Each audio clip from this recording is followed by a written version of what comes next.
Okay, welcome to this little show and tell. I don't remember if I've shown this on video before. I think I have, but I haven't shown the actual original pieces that went with this. Stamper Sampler, August, September 1996. Going way back in terms of the Stamper Sampler here. I don't know what issue this was for them in terms of the number, but it looks like a fall issue. And back in these days, 1996, that's going back quite a ways with this publisher here, but she used to go to our this Huntington Beach Stamp Club. So the Huntington Beach Stamp Club, which had quite a few members at that time, maybe 50 or 60, it was a big club. She'd ask us for some samples sometimes with the upcoming whatever thematic issues. So on this one, it's the holidays or fall, Halloween here. But they asked me if I want to do kind of like a little spread in here. And it wasn't about Stampscapes or anything like that, but just, my own personal stamping here. So you have this magazine here. She wrote, "Hi, Kevin, your samples turned out great. Thanks for your contribution." Kelleen, who's the publisher of, the Stamper Sampler, Somerset Studio, and, I don't know, whatever, dozens, it seemed like, of other magazines. But,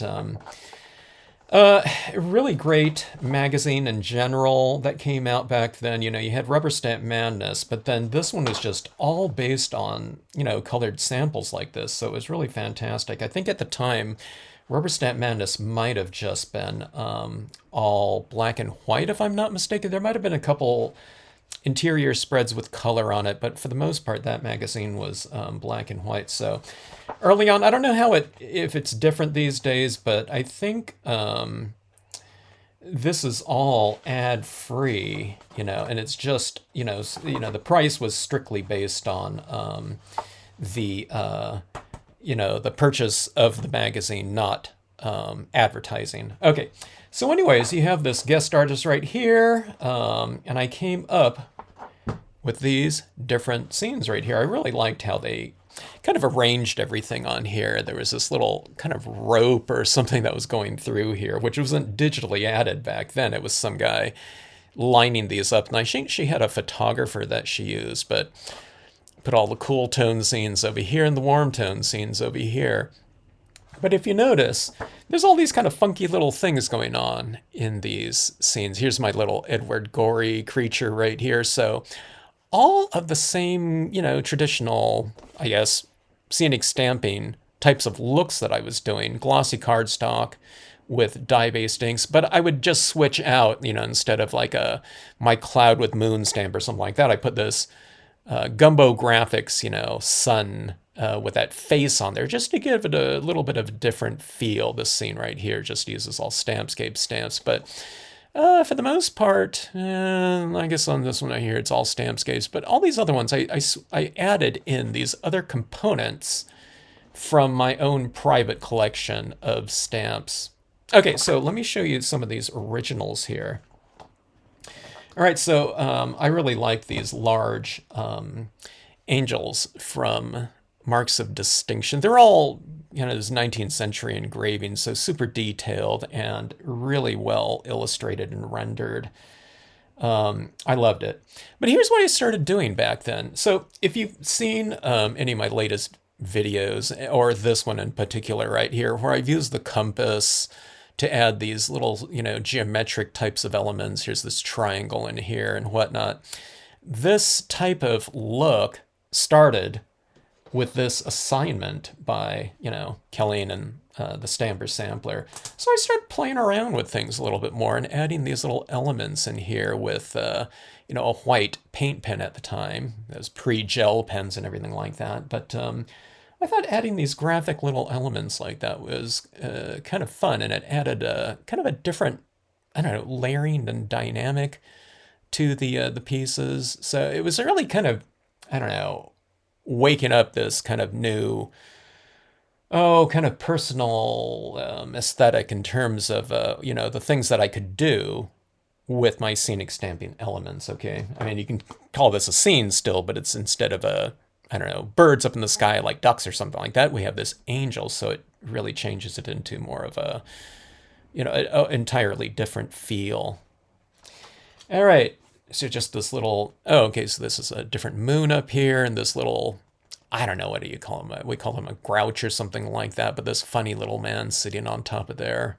You know, I'd probably just leave it blank if I was just doing Stampscape stamps or something like that, or put, you put a deer or something like that, or an explorer up there, you know, climbed the, to the summit of some, I don't know, peak, somewhere. But really, playing around with that feel, and I have this little kind of swirly type of thing going on in the background with these little, I don't know, concentric little scribey lines. So doing things like that, I mean, I don't know if I've done that since then, but I don't know, kind of getting in with the spirit of kind of this new aesthetic, for me at least, of utilizing some of these stamps out of my private collection. These are these two stamps are by Leavenworth Jackson here. So I called on the website, in the gallery section of the Stampscapes website, I called this the Fusion Gallery because it's fusing stamps from other companies with Stampscape stamps. That's what that meant. This little marble kind of staircase right here is in the Greco-Roman line of Stampscapes. And then, I don't know, I just added that snail down here, like he's looking up at that moon like that. I like a lot of kind of insecty types of, bugs and things like that. It's like taking a kind of like a micro worm's eye view of a scene or something like that. Here's the fountain of light going on, but look at this, putting this ant in here. And I like these little things like graphs and things like that. I like utilizing these concentric ovals. I have a lot of oval and circle templates.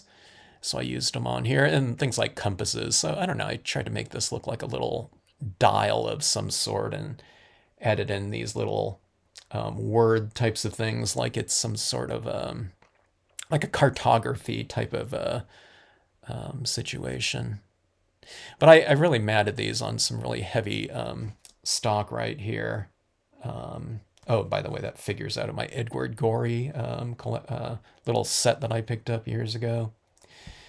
But I really mounted these on something firm because I knew that they were going to photograph these in kind of a three-dimensional setting, like you just saw.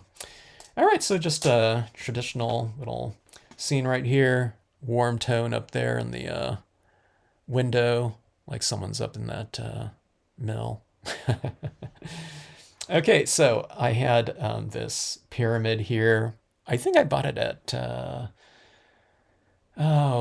Stampa Barbara or something like that. Might have bought it at the stamp convention, but that is by, no, that's Leavenworth Jackson. But might have bought it at the convention. But see, sticking something like that in there really changes the spirit of the location. As opposed to like one of my stamps, which would be like a cabin or something like that.